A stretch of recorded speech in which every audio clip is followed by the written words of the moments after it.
seismic showdown is shaking the very pillars of American education. President Trump has frozen $2.2 billion in federal funding to Harvard University after the Ivy League college refused to comply with Trump demands. Trump's administration accused Harvard of fostering a troubling entitlement mindset and demanded reforms, from admission overhauls to monitoring campus activism. At the heart of it all is free speech, civil rights, and academic independence. And where do you draw the line is the key question. But Harvard's president, Alan Garber, stood defiant. The backlash was swift. In a powerful show of support, Barack Obama, former president, praised Harvard for setting an example in the face of what he called, quote-unquote, unlawful attempt to stifle academic freedom. Harvard has drawn its line in the sand. The question now remains, who will follow the college next? And that's exactly why this is now the big question that I'm asking on this Trump versus Harvard debate. First up, can universities remain truly independent while relying on federal funding? On one hand, you want federal funding. On the other hand, you want to have complete freedom. Is academic freedom under threat when funds are tied to ideological demands? There will be different presidents, different administrations, different thoughts. Should funding be always tied to that? Next up, are student protests a sign of healthy debate, or is it disruption to learning? And who decides that, and where is that fine line? Lastly, boundaries of freedom of speech on campuses. How does one decide that? Because that is really at the heart of why this has happened. Of course, the anti-Semitism that one saw on these Ivy League colleges was gruesome, was abhorring, but those were specific instances. Can that be the cause for making sweeping changes? Cornell William joins me to talk more on that, and so does Sophie Fullerton. It's good to have both of you on the broadcast. And sir, let me start with you, Mr. Cornell, which is that at the end of the day, there are no right answers in this, because no two colleges may have the same opinion when it comes to how much should it rely on federal funding and how much should it stand up for what the college administration believes is the right thing. So first of all, let me say thank you for having me this morning. And I just want to note here that it is true, each college, each university has to make its own decision with respect to federal funding. However, the federal government does not get to violate the First Amendment once it has allocated the federal funding, which is to say Harvard, like a great many universities, applies for federal funding, applies for federal grants, and then based upon its qualifications, it receives those grants. Once the grants are administered, once the grants are awarded, the government does not get to then micromanage Harvard or any other college or university and take away those funds. And so what we have here is the government literally holding hostage, if you will, as a But is it illegal, sir? Is it illegal? That's my question. It is illegal. It is absolutely illegal. How so? It is illegal when the government says to Harvard that you must allow us to micromanage your faculty, micromanage your student, micromanage your staff, ask all of your staff, ask your students, ask your faculty, what are your political opinions? That violates the First Amendment. Okay. It's unlawful. Okay, it's unlawful. Sophie, you want to come in there in terms of where can administrations draw the line, and is it really walking on eggshells here? Because, you know, could this end up in courts like so many of the other Trump administration decisions? Well, I first want to say that this is straight out of the autocratic handbook. We've seen other countries that are in a democratic backsliding experience this type of assault on higher education. And I want to bring up the example of Viktor Orban, who is pretty chummy with Trump. So when Viktor Orban was really encroaching on democratic erosion within Hungary, he started to attack higher institutions. This is what Trump is doing. And the overall idea is to push an ideological overreach in institutions that have really fostered free think and free speech for anybody that's been able to grace their campuses. Okay. So all I can say before I continue this is that it would not be great to compare Harvard universities to others, whether it is Hungary or any other college or any other campus. I know the comparison is for the leaders, but at the end of the day, it is the campus and the college that we are talking about. Having said that, the other side is, Mr. Cornell, what the administration has been saying at the end of the day, that they are well within their rights to be able to do so, because at the end of the day, if you want federal funding, you've got to comply. And there are universities which have done so. So why should Harvard be an exception?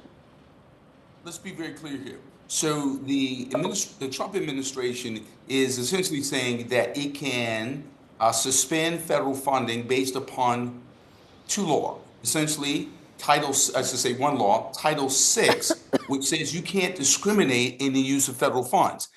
The federal government has not gone to court and sued Harvard for discrimination. It has not proven discrimination before a judge or a jury. It is simply alleged discrimination. And so in the absence of any evidence that we have violated Title VI, which, note this, is a civil rights law. In the absence of that, you don't get to suspend, as in put on hold, $2.2 billion. In addition, but Harvard is a rich university, sir. It's got $53 billion in endowment funds. It's a rich university. It is a rich university, but that money goes to support research in terms of Alzheimer's, Parkinson's disease, sending teachers into communities. So when you lose $2 billion, any corporation, any country, any company that loses $2 billion, it has an impact on real people. So It's not like we can simply spend money to make up for money that we already were awarded and earned.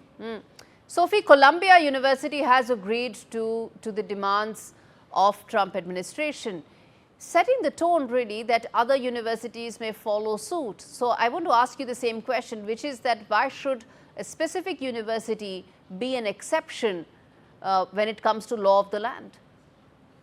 So you mentioned earlier that it's really up to the university's discretion, and that's what we saw with Columbia. So Columbia has really been the outlier in this case with how they've chosen to comply to Trump's demands. I want to mention one of the reasons why Trump is going after these universities is the argument of anti-Semitism on these campuses. And Columbia has really kind of been ground zero for this. The example I want to bring up is yesterday, the administration attacked another student at Columbia University under the argument that it was due to anti-Semitic reasons. Well, then we just saw a 60 Minutes film documentary on him where he's basically calling out anti-Semitism on campus. So what I'm trying to get at is, even though this administration is arguing they're targeting these universities for specific reasons, the goalposts keep moving. So now it's anti-Semitism, but the next day it's going to be because they're speaking out against the Trump administration, and the goalposts will continue to move as this administration continues to move on. Okay, so the fact is that the world saw some of those anti-Semitic and anti-Semitism that happened on these campuses. And that really is at the heart of this issue, isn't it? Freedom of speech is important, right to voice your opinions, right to be able to protest in a civilized manner. All of that makes complete sense, and that's what these universities have as cherished values. But Mr. Cornell, the fact is that some of those protests crossed all lines, didn't they? Raising some of these valid issues. Absolutely. And let me say here, as a civil rights lawyer who once worked for the Department of Justice, bringing cases against people who engaged in discrimination, as a former president and CEO of the NAACP, which was an organization founded by African Americans and Jewish people, I take anti-Semitism extraordinarily seriously, okay? But let's be very clear here. Where you have students who destroy property, engage in vandalism, impede and limit the right of others to speak, those students should be firmly and fairly held accountable. What does not work is when you go from addressing real instances of anti-Semitism to limiting the free speech, the First Amendment rights of universities. You don't help one First Amendment harm by creating a second First Amendment harm. That is deeply problematic. No one is protected by this. And the reason we know that the Trump administration is not particularly serious about addressing anti-Semitism is because when you look at the last letter which was sent to Harvard, they barely mention anti-Semitism in terms of their demands. What they demand first and foremost is to micromanage Harvard. That is not addressing the problem.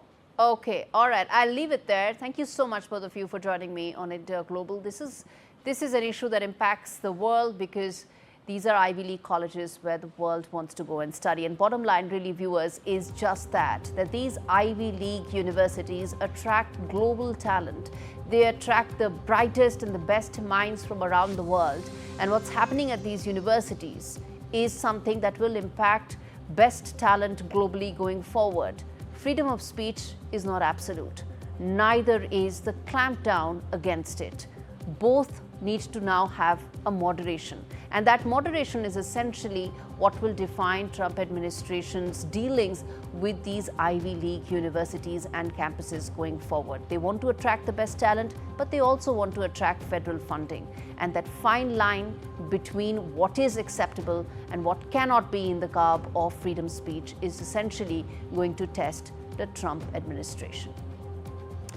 And on that note, we slip into a very short break. We come back with more news, including specifically the latest unfolding between US and China when it comes to the tariff war. It's now all about Boeing jet deliveries, which have taken a hit because the tariff war has just been escalated. More on that after this break.